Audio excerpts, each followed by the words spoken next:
Welcome to the Real News Network. I'm Shamini Perez coming to you from Baltimore. We are witnessing the largest and most relentless demonstrations in the history of Hong Kong. Hong Kong is officially known as the Special Administrative Region of the People's Republic of China. In a 1984 agreement between China and Britain, Hong Kong was handed over to China on the 1st of July 1997. The now densely populated 7 million people strong experiment of China is coming apart at the seams. Here to discuss some of the history and the recent developments of the Umbrella Revolution is Robert Lee.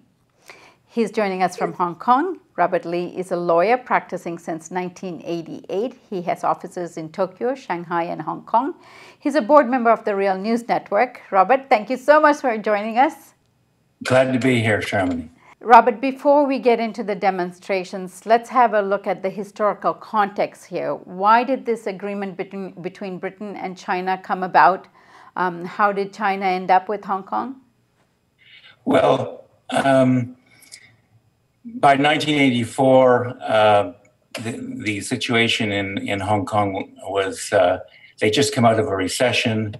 Economically, it wasn't, the future wasn't certain, largely because even without any agreement, most of Hong Kong was due to be returned to China anyway.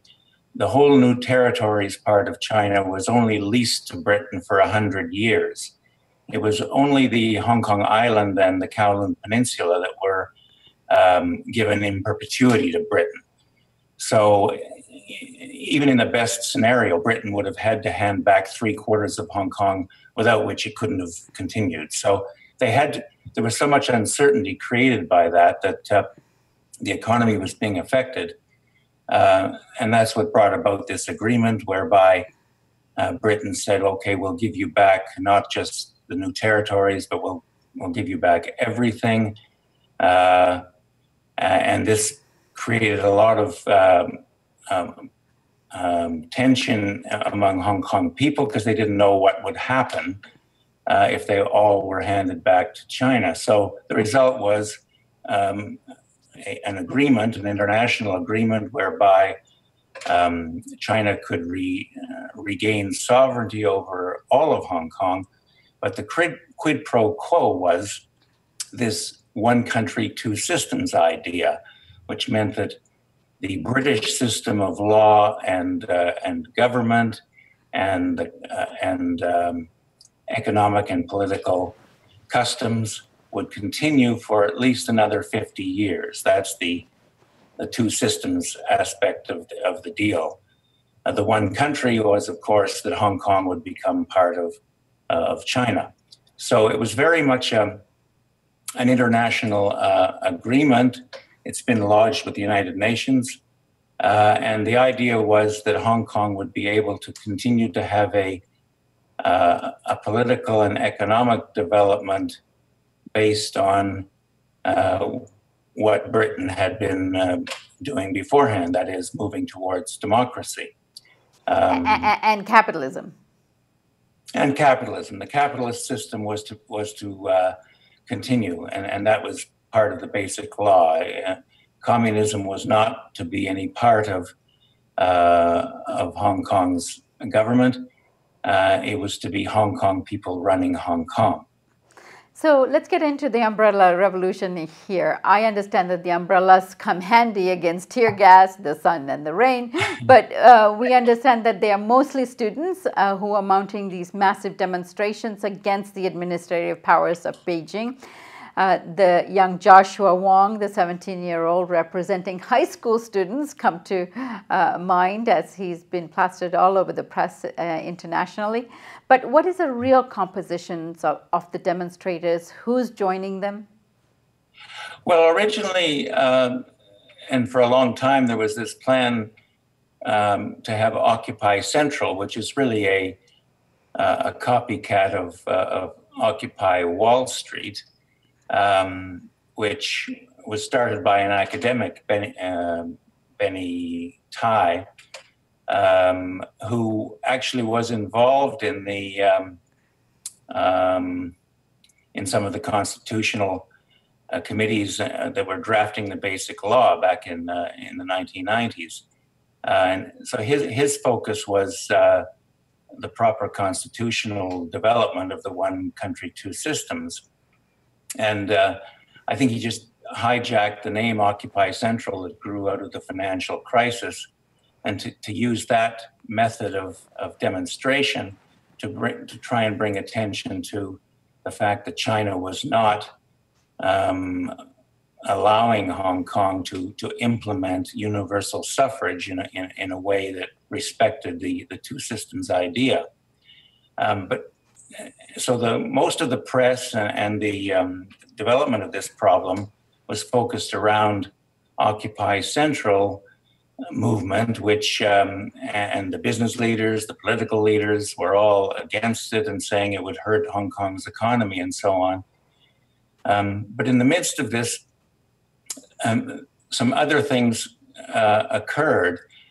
Even before the students started their boycott of classes, the legal profession went through a little bit of a crisis because the Beijing published a white paper of a month or so ago, right in the middle of the constitutional debate, supposedly to clarify Beijing's attitude towards Hong Kong's constitutional development, but it really was a very aggressive white paper in that it more or less said that Hong Kong's one country, two systems owes all its validity to Beijing and is under the administration of Beijing.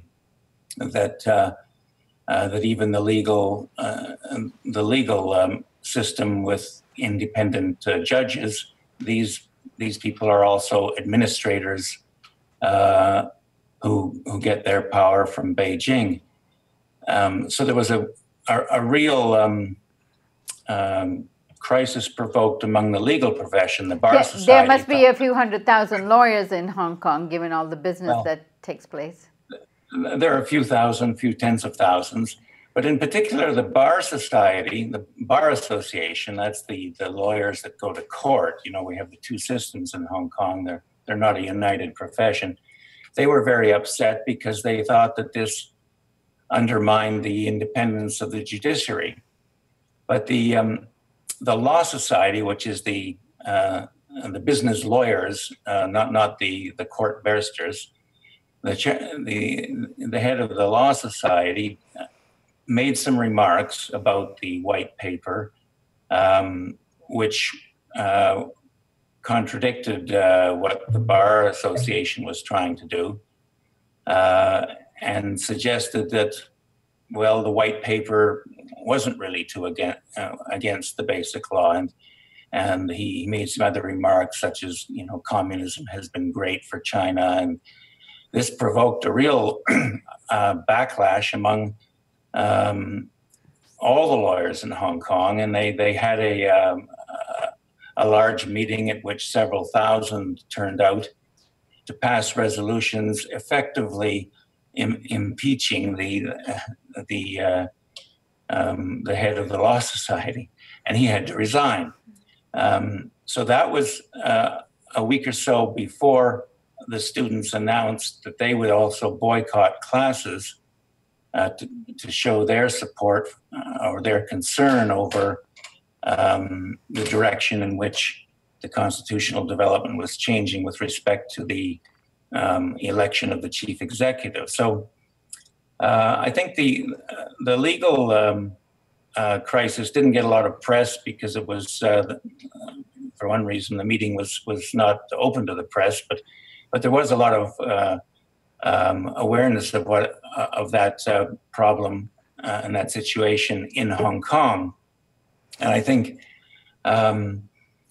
together with the Occupy Central plan that had been several months in the making, and then you had the students coming in with their boycott. Again, the government tried to be very heavy-handed with the students, saying you shouldn't jeopardize your future by going out and boycotting classes. It's irresponsible not to go to class. But the students went ahead anyway, and they ended up being the real catalyst for turning Occupy Central into a much bigger movement than it otherwise would have been. Are some of the business people and lawyers, the split in the legal community, is that transpiring on the ground in terms of some of them joining the demonstrations? Oh yes, very much so. I mean, people in my firm and other firms would have joined in the demonstrations, have gone to. Some are participating, some are just going there to observe. The legal profession is going to hold a candlelight vigil tomorrow night at a spot near to the High Court, in which they're giving their support to the students and saying basically that the handling of the student boycott by the use of tear gas and riot police was excessive and contrary to Hong Kong's proper rule of law. So I think the whole community is galvanized here. It's not quite as big as the demonstrations that occurred at the time of the Tiananmen Square massacre in 1989, but it's certainly the biggest demonstrations since that time, and it's also more immediate because it affects the people in Hong Kong, whereas Tiananmen was really something in which Hong Kong was giving its support to a movement in China, and it wasn't really there wasn't any threat of violence in Hong Kong at the time. So this is a very broad-based protest,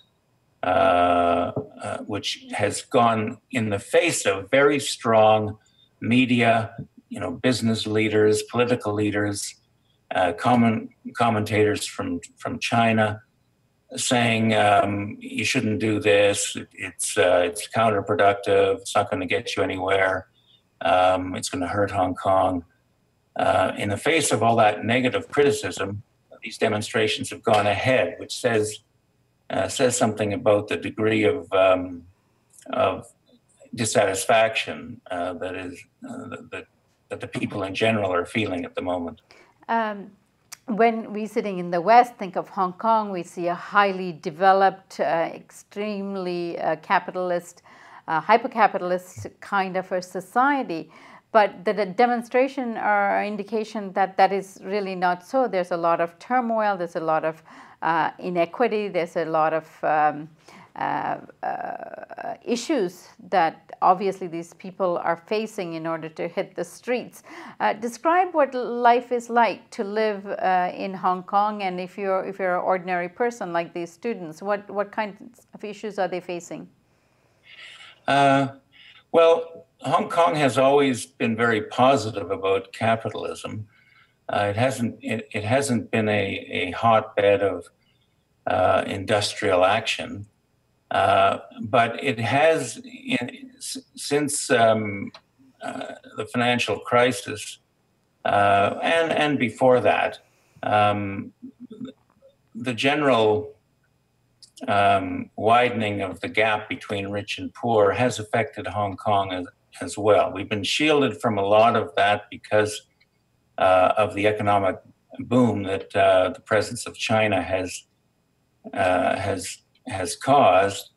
But like other places, a lot of the wealth from the boom has gone to a very small segment of the population. The middle class is being squeezed a lot harder.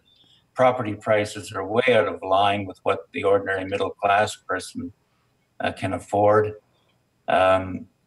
So yes, although Hong Kong remains pro-capitalist, people are seeing that the system is not working the way it was before, and they don't particularly students, I think they see more and more mainland students coming into universities in Hong Kong. The price for university education is going up and up. They don't see the same future in Hong Kong as before. There are more and more mainland tourists coming in. With respect to the legal profession, you've got maybe 30 or 40% of the students in law schools are from the mainland, and it might be their second degree.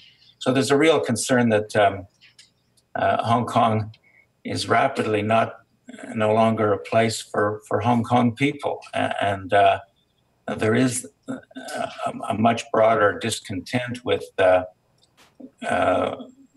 direction government is taking, and in many ways, a lot of the discontent is against the Hong Kong government. It's not against Beijing. These particular problems of Occupy Central and what's going on now are against both the existing government and Beijing. There's a high degree of satisfaction with the current chief executive, C.Y. Leung, whose popularity rating is as low as any popularity rating can be. And he's seen purely as a puppet of Beijing. And people are very cynical about what he can do. And they're equally cynical about what Beijing's reaction to all this will be. And what do you think it will be?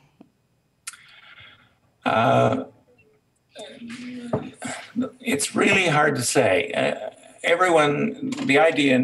The general feeling in Hong Kong is, well, you can't do much. China runs things anyway, whether it's openly or behind the scenes. So they're not going to budge. And that's the general view, or what has been the general view up until recently.